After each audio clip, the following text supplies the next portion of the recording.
એક પુત્ર પોતાના વૃદ્ધ પિતાને વૃદ્ધા આશ્રમમાં મૂકવા માટે ગયો. તેણે તેના પિતાને કહ્યું કે તમારે હવે અહીં જ રહેવાનું છે. તે જ્યારે પોતાના પિતાને આશ્રમમાં મૂકીને પરત ફરી રહ્યો હતો તો તેની પત્નીનો ફોન આવ્યો કે પપ્પાને એવું કહેવાનું ભૂલતા નહીં કે તેમણે વારે તહેવારે પણ પરત ઘરે આવવાની જરૂરત નથી. પોતે પણ ત્યાં જ શાંતિથી રહે અને આપણને પણ રહેવા દે.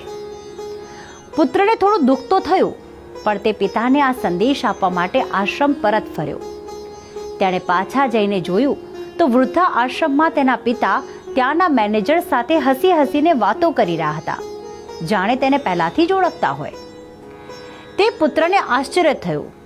તેણે મેનેજરને પૂછ્યું કે શું તમે મારા પિતાને પહેલાથી જ ઓળખો છો? તો મેનેજરે કહ્યું કે હા, આજથી 25 વર્ષ પહેલાં હું એક અનાથ આશ્રમમાં મેનેજર હતો અને ત્યાં આ વ્યક્તિ એક અનાથ બાળકને અડોપ્ટ કરવા માટે આવ્યા હતા. તેમણે મને કહ્યું હતું કે મારે સંતાન નથી, જેથી હું એક બાળકને અડોપ્ટ કરીને તેની જિંદગી સુધારવા માંગુ છું, તેનું ભવિષ્ય ઉજ્જવળ કરવા માંગુ છું. આ સાંભળીને પુત્ર સ્તબ્ધ થઈ ગયો અને કંઈ જ બોલી શક્યો નહીં. આ વાત એ શીખ આપે છે કે જેણે આપણા ભવિષ્યની ચિંતા કરી એવા માતા પિતાનું ભવિષ્ય કેટલાક સંતાનો પોતાના હાથે જ ખરાબ કરી રહ્યા છે.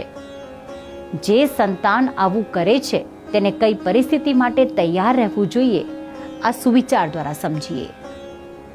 આજનો સુવિચાર: તમારા માતા પિતા પ્રત્યે તમે જેવું વર્તન કરો છો એ જ પરિસ્થિતિ માટે તમે પણ તૈયાર રહેજો.